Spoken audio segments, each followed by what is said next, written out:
Hello YouTube family. तो आपको पता ही होगा कि अभी हमारे चैनल पर चल रहा है क्रिएटिव स्टूडियो फोटोग्राफी सीरीज। तो ये है हमारा एपिसोड नंबर 2। पहले एपिसोड के अंदर मैंने आपको ऑलरेडी फ्री बैकग्राउंड डाउनलोड के बारे में और उसी के साथ साथ फ्री बैकग्राउंड पैक के बारे में बताया था। और आज के इस वीडियो के अंदर हम देखने वाले ऑल अबाउट शूट। तो इस टाइप की स्टूडियो फोटोग्राफी करने के लिए क्या क्या इक्विपमेंट्स लगेंगे, किस तरीके से सेटअप लगाना है, उसी के साथ साथ शूट के अंदर क्या क्या मिस्टेक्स आपको अवॉइड करना है ताकि आपका फाइनल आउटपुट एकदम इजी हो और कम टाइम के अंदर आप एडिट कर पाओ। तो वीडियो को पूरा स्टार्ट से लेकर एंड तक देखते रहिए। लाइव में दिखाने वाला हूँ सारी चीजें। So let get started.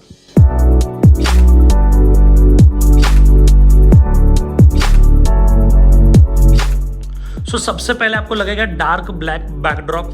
Height में कम से कम 14 फीट होना चाहिए। अब ये ब्लैक क्यों होना चाहिए? हम जितने भी बैकग्राउंड ऐड करेंगे वो डार्क करेंगे, फिर उस बैकग्राउंड की ओपेसिटी कम करने के बाद में वो डाउनलोड किया हुआ बैकग्राउंड और ये बैकड्रॉप बहुत ही अच्छी तरीके से मर्ज हो जाएगा और आपका फाइनल रिजल्ट बहुत ही रियलिस्टिक लगेगा। और इसकी हाइट कम से कम 14 फुट क्यों होनी चाहिए? ताकि बैकग्राउंड और बॉडी के बीच में आप डिस्टेंस रख पाओ। और ये जो लाइट है ये बैकग्राउंड के ऊपर नहीं जाएगी, सिर्फ और सिर्फ सब्जेक्ट के ऊपर जाएगी। तो अगर आप पीछे कम से कम 3 से 4 फुट डिस्टेंस रखते हो मॉडल के, तो ये 8 फीट, पीछे का 4 फीट और सामने कम से कम 2 फीट, इस तरीके से 14 फीट बैकग्राउंड का हाइट होना चाहिए। अगर नहीं होगा तो आप 2 क्लॉथ लेके उसको अटैच भी कर सकते हो। अब जो सेकंड चीज आपको लगेगी वो लगेगी ये एक्रिलिक शीट। परफेक्ट सब्जेक्ट के नीचे एक इस तरीके की एक्रिलिक शीट होनी चाहिए। ये फाइबर का ग्लास होता है। इसका मेनली काम क्या होता है? ये नीचे फोल्ड नहीं क्रिएट होने देता, उसी के साथ साथ इसका एक बहुत ही अच्छा रिफ्लेक्शन आपको मिलेगा। उसी के साथ साथ जब भी आप शूज़ वगैरह पहन के फोटो निकालोगे तो भी आपका ये जो शीट है ये खराब नहीं होगा, ठीक है। और हमेशा याद रखना कि शूज़ डाल के ही फोटो निकालना है, वरना जो खाली पैर रहेगा वो गंदा और अनप्रोफेशनल दिखेगा। तो दोस्तों अभी हम बात करने वाले लाइट्स के बारे में। आप देख सकते हो मेरे सामने एक मेन लाइट है और पीछे 2 लाइट्स है। तो अभी सबसे पहले हम इस लाइट के बारे में बात करते हैं। आपके सब्जेक्ट के ऊपर पूरे बॉडी को कवर हो इस तरीके से कवर करने के लिए आपको एक मेन लाइट लगेगी। अब ये क्या क्या रख सकते हो? आपका कोई भी फ्लैश भी हो सकता है, रिंग लाइट भी हो सकती है, या फिर वीडियो लाइट भी हो सकती है। मैं स्पेसिफिकली ये वीडियो की SL60 लाइट यूज करता हूँ, जिसकी वजह से मेरा टाइम वेस्ट नहीं होता। आप जब भी फ्लैश यूज करते हो तो प्रॉब्लम क्या होता है, क्लिक करने के बाद में पता चलेगा कि रिजल्ट कैसा आने वाला है। बट अगर कंटिन्यूस लाइट यूज करते हो तो आपको फाइनल रिजल्ट कैमरा के ऊपर ही दिखता है, तो आपका टाइम कम से कम 2 गुना बच जाता है, ठीक है। तो इस तरीके से आपको मेन लाइट चाहिए। उसको सॉफ्ट बॉक्स लगाओगे तो फायदा क्या है? सिर्फ और सिर्फ लाइट आपके मेन सब्जेक्ट के ऊपर ही जाएगी। बट आपको याद रखना है कि लाइट फुल बॉडी को कवर होनी चाहिए। सो अभी हम बात करते हैं पीछे के 2 लाइट्स के बारे में। अभी आप 2 LC500 भी रख सकते हो, 2 रिंग लाइट भी रख सकते हो, या फिर एक RGB लाइट और एक रिंग लाइट भी रख सकते हो। अब मैंने यहाँ पे जो सेटअप लगाया हुआ है वो किस तरीके से मैं आपको बताऊँ।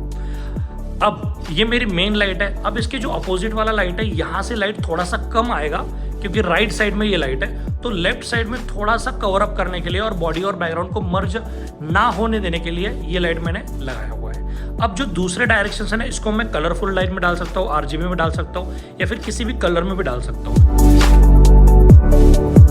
तो अभी हम बात करते हैं मिस्टेक्स के बारे में। कभी भी गलती से भी आपको ऐसी चेयर यूज नहीं करना है जिसके नीचे कोई भी लेग्स है।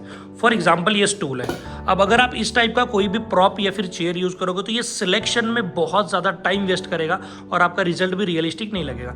तो कभी भी ऐसी ही चेयर यूज करो जिसका जो बेस का जो शेप है वो सर्कुलर हो। इस तरीके की चेयर या फिर इस तरीके की चेयर, इस तरीके की चेयर भी थोड़ा अवॉइड करोगे तो थोड़ा बेस्ट है। ये हो गई पहली मिस्टेक। सेकंड मिस्टेक आपको बिल्कुल नहीं करनी है कि लाइट जो है ये बैकग्राउंड के ऊपर नहीं जानी चाहिए, डायरेक्टली बॉडी के ऊपर ही जानी चाहिए, ताकि आपको बॉडी और बैकग्राउंड के बीच में सेपरेशन बहुत अच्छा मिलेगा और बैकग्राउंड आपको डार्क मिलेगा। थर्ड मिस्टेक आपको ये नहीं करनी है कि पीछे जो लाइट डाल रहे हो वो हेयर के ऊपर जानी चाहिए। जब आपके फोटो के अंदर हेयर के ऊपर प्रॉपर लाइट प्रोवाइड होगी तभी आपका हेयर के पीछे का जो बैकग्राउंड है वो नेचुरल एंड रियलिस्टिक लगेगा, वरना हेयर के पीछे बहुत ज्यादा प्रॉब्लम क्रिएट हो सकती है। तो ये बहुत इंपॉर्टेंट पॉइंट है मेरे हिसाब से। उसके बाद में नेक्स्ट चीज आपको याद रखनी है कि नीचे, पीछे या फिर ऊपर के साइड में कोई भी ज्यादा फोल्ड क्रिएट नहीं होना चाहिए। अब यहाँ पे मैंने सिर्फ सेटअप लगाया हुआ है। फोल्ड क्रिएट ना होने के लिए आप क्लैंप्स को यूज कर सकते हो। इन क्लैंप्स को आप साइड में या फिर ऊपर कहीं पे भी लगा सकते हो। अब ऑलरेडी मैंने यहाँ पे ऊपर पाइप लगाया हुआ है। अगर आप स्टैंड पे लगा के कर रहे हो तो स्टैंड के साइड से आप उस बैकड्रॉप को क्लिप कर सकते हो। उसके बाद में मोस्ट इंपॉर्टेंट चीज जो आपको याद रखनी है शूट करते टाइम पे, जब भी आप शूट करोगे तब एंगल ऐसा स्ट्रेट नहीं लेना है। अगर आप स्ट्रेट एंगल लोगे तो प्रॉब्लम क्या होगा, आपको बैकग्राउंड भी वैसा ही ऐड करना पड़ेगा जो स्ट्रेट एंगल से लिया हुआ है। बट मैंने आपको जितने भी फ्री बैकग्राउंड प्रोवाइड करे हुए वो सारे थोड़े से टॉप एंगल से होते हैं। फॉर एग्जाम्पल अभी मैं आपको यहाँ पे इसी कैमरा से दिखाता हूँ। देखिए मैक्सिमम आप जो भी बैकग्राउंड डाउनलोड करेंगे वो इस तरीके से मिलेंगे, जिसमें थोड़ा नीचे का पोर्शन भी दिख रहा है और बैकग्राउंड भी दिख रहा है। बट अगर आप फोटो शूट करते टाइम पे एकदम ऐसा लो एंगल से जाओगे तो आपको ऐसे बैकग्राउंड ज़्यादा नहीं मिलेंगे जो लो एंगल से शूट करे हुए। तो आपको हल्का सा स्ट्रेट आई लेवल से हल्का सा ऐसे ऊपर से शूट करना है, तो आपको बहुत ज़्यादा बैकग्राउंड आपके फोटो से मैच हो जाएंगे। सो दोस्तों यही था हमारा आज का वीडियो। आई होप आपको वीडियो पसंद आया होगा।